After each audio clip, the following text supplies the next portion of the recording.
बच्चों, अब हम आपको काव्य में सुमित्रा नंदन पंत, जिनका शीर्षक है नौका विहार, पढ़ाने जा रहे हैं। तो पहले जीवन परिचय देखो।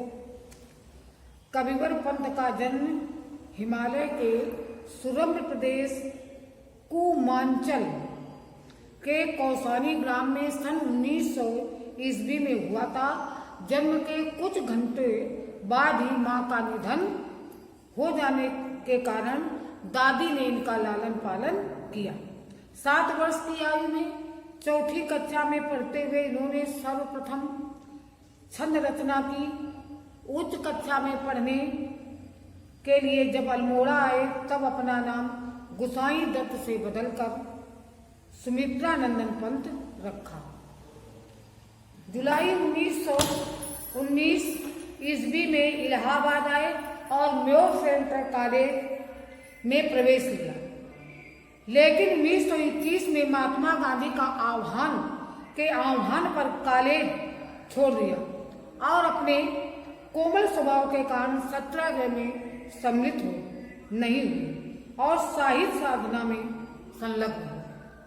सन 1931 में काला कांकर चले गए, वहां मार्क्सवाद का अध्ययन किया और फिर प्रयाग आकर प्रगतिशील विचारों की पत्रिका रूपाभा निकाली। कौन सी पत्रिका? रूपाभा।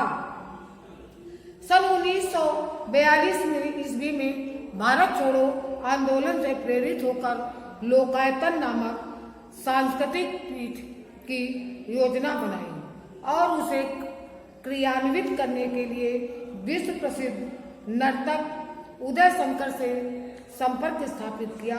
फिर उनके साथ भारत भ्रमण को निकल पड़े।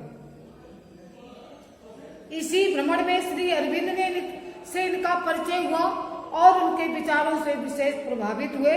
प्रयाग लौटकर इन्होंने अरविंद के दर्शन से प्रभावित अनेक काव्य संकलन प्रकाशित किए तथा स्वर्ण किरण, स्वर्णधीर, उत्तरा आदि। इन्होंने कला और बूढ़ाचाम पर साहित्य अकादमी, लोकायतन पर, सोवियत और चिदम्बरा पर ज्ञानपीठ पुरस्कार प्राप्त किए। सन 1977 में इनका निधन हो गया।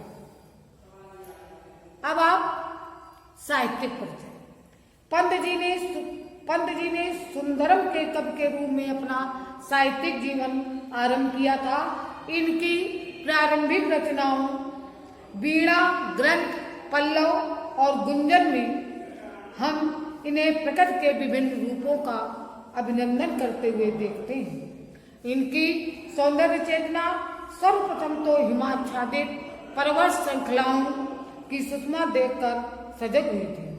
उसके बाद इनका मन बादल, इंद्रधनुष, नक्षत्र, सरिता आदि की शोभा के दर्शन से आनंद विभोर हो उठा।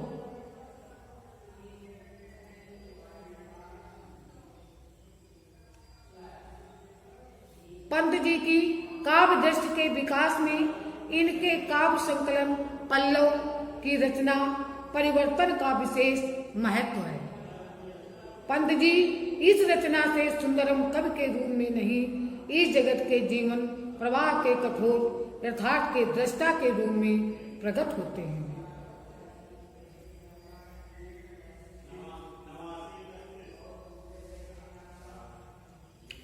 इसके बाद इनकी प्रमुख कृतियां देखो।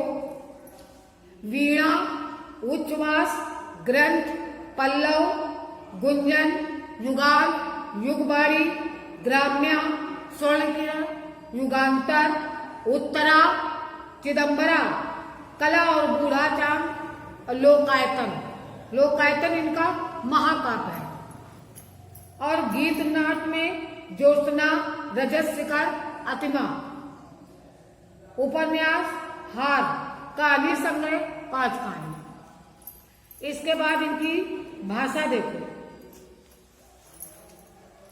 पंत जी की भाषा चित्रात्मक है, साथ ही उसमें संगीतात्मकता के गुण भी मौजूद हैं।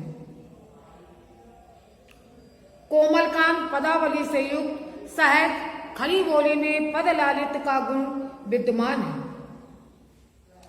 शैली पंत जी की शैली में छायावादी काव्य शैली की समस्त विशेषताएं जैसे लाक्षणिकता, प्रतीकात्मकता, ध्वन्यात्मकता, चित्रात्मकता, सजीव एवं मनोरम बिंब प्रधान आदि पर्याय रूप से मौजूद है। अलंकार एवं छंद पंत जी को उपमा रूपक अपेक्षा अन्योक्त जैसे अलंकार विशेष भी थे। फिर भी उन्होंने मानवीकरण एवं ध्वन्यार्थ व्यंजना जैसे पाश्चात्य अलंकारों के भी प्रयोग किए और इन्होंने नवीन छंदों का प्रयोग किया, मुक्तक छंदों का विरोध किया, क्योंकि उसकी उपेक्षा तुकान छंदों को अधिक सक्षम मानते थे। अब हिंदी साहित्य में स्थान सुमित्रानंदन पंत के काव्य में कल्पना एवं भावों की सुकुमार कोमलता के दर्शन होते हैं। पंत जी सौंदर्य के उपासक थे। वे युग दृष्टा युग सृष्टा दोनों ही थे। वे असाधारण प्रतिभा संपन्न साहित्यकार थे। छायावाद के युग प्रवर्तक कवि के रूप में उनकी सेवाओं को सदा याद किया जाता रहेगा। अब आपका शीर्षक है नौका विहार। क्या है? नौका विहार। तो देखो, शांत स्निग्ध ज्योत्सना उज्ज्वल अपलक अनंत नीरो भूतल सैकत सैया पर दुग्ध धवल तनवंगी गंगा ग्रीष्म विरल लेती है श्राद्ध क्लांत निश्चल तप तापस बाला गंगा निर्मल सचमुख से दीपित मृदु करतल लहरे उर पर कोमल कुंतल गोरे अंगों पर सिहर सिहर लहराता तार तरल सुंदर चंचल अंचल सा नीलांबर साड़ी की सुकुड़न सी जिस पर सच की रेशमी विभा से भर सिमटी है वर्तुल नदुल लहर। देखो, ये माने लिख लो। स्निग्ध माने होता है तरल। स्निग्ध माने तरल या शीतल कह लो। ज्योत्सना चांदनी, उज्जवल सफेद, अपलक एक टक बिना पलक झपकाए एक टक, अनंत जिसका अंत न हो, नीरव शांत, भूतल धरातल या पृथ्वी, सैकत बालू या रेत, सैया सेज, दुग्ध दूध धवल सफेद, तनवंगी कृशकाय या दुबली पतली, ग्रीष्म विरल गर्मी के कारण शिथिल पड़ी हुई, श्राद्ध थकी हुई, क्लांत शिथिल या पसीने से भरी, निश्चल प्रवाहहीन, तापस बाला तपस्विनी बालिका, निर्मल स्वच्छ, शशिमुख चंद्रमा के समान मुख, दीपित प्रकाशित, मृद करतल कोमल हथेली, उर छाती, कुंतल माने होता है केस या बाल, तार तरल तारों के समान चंचल व उज्ज्वल, नीलांबर नीले आकाश रूपी वस्त्र, विभा माने चमक, वर्तुल माने गोलाकार या टेढ़े। अब देखो संदर्भ देखो, प्रस्तुत पद्यांश हमारी पाठ्य पुस्तक काव्यांजलि में संकलित सुमित्रानंदन पंत द्वारा रचित नौका विहार शीर्षक कविता से उद्गृत है। प्रसंग, प्रस्तुत पद्यांश में कवि पंत जी ने चांदनी रात में किए गए नौका विहार का चित्रण किया है। इसमें कवि ने गंगा की कल्पना नायिका के रूप में की है। व्याख्या, शांत स्निग्ध ज्योत्सना उज्ज्वल अपलक अनंत नीरो भूतल सैकत सैया पर दुग्ध धवल तनवंगी गंगा ग्रीष्म विरल लेती है श्राद्ध क्लांत निश्चल।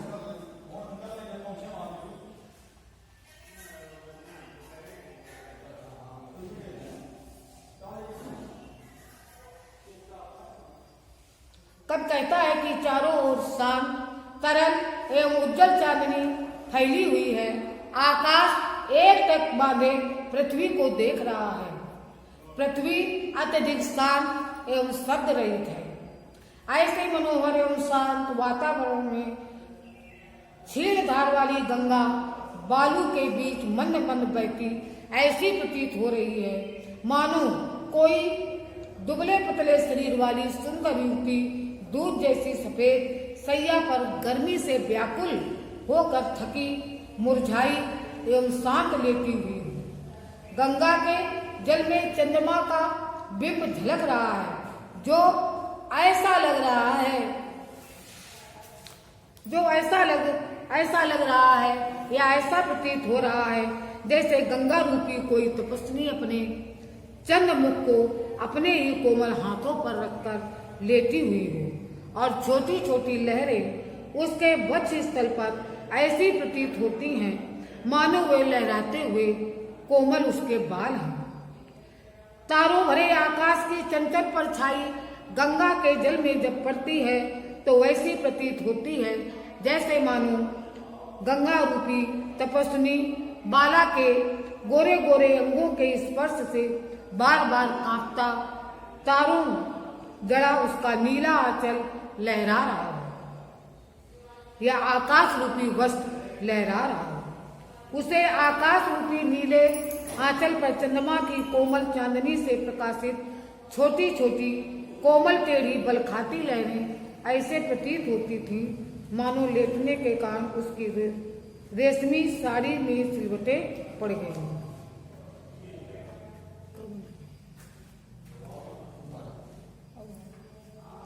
अब अगला देखो, चांदनी रात का प्रथम पहर हम चले नाव लेकर सतवर सिकता की में सीपी पर मोती की ज्योत्सना रही विचर लो पाले चढ़ी उठा लंगर मृद मंद मंद मंथर मंथर लघु तरुण हंसनी सी सुंदर तिर रही खोल पोलो के पर निश्चल जल के सुज दर्पण पर बिंबित हो रजत पुलिन निर्भर दोहरे ऊंचे लगते क्षण भर काला कांकर का राजभवन सोया लज में निश्चित प्रमन पलकों पर वैभव स्वप्न सगन।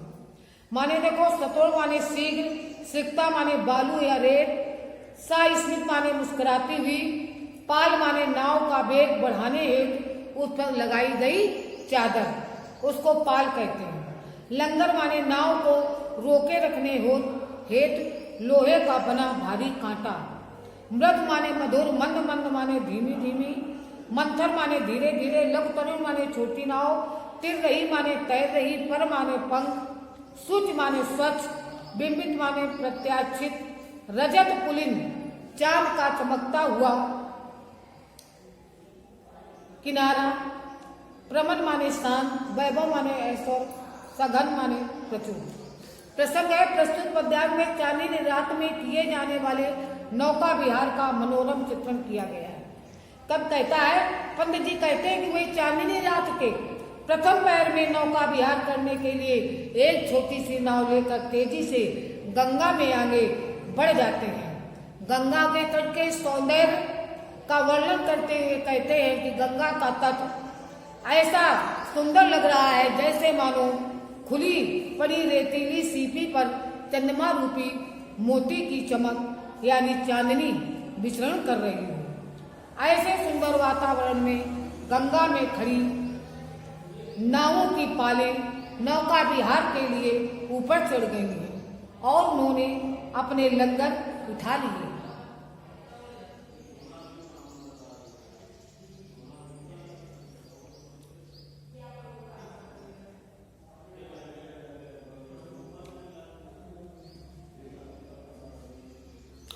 उस जल रूपी निश्चल जल के शुद्ध दर्पण पर बंबित हो रजत पुलिन निर्भर, यानी जो दर्पण के समान गंगा का जल शांत एवं निश्चल है, जो दर्पण के समान शोभायमान है।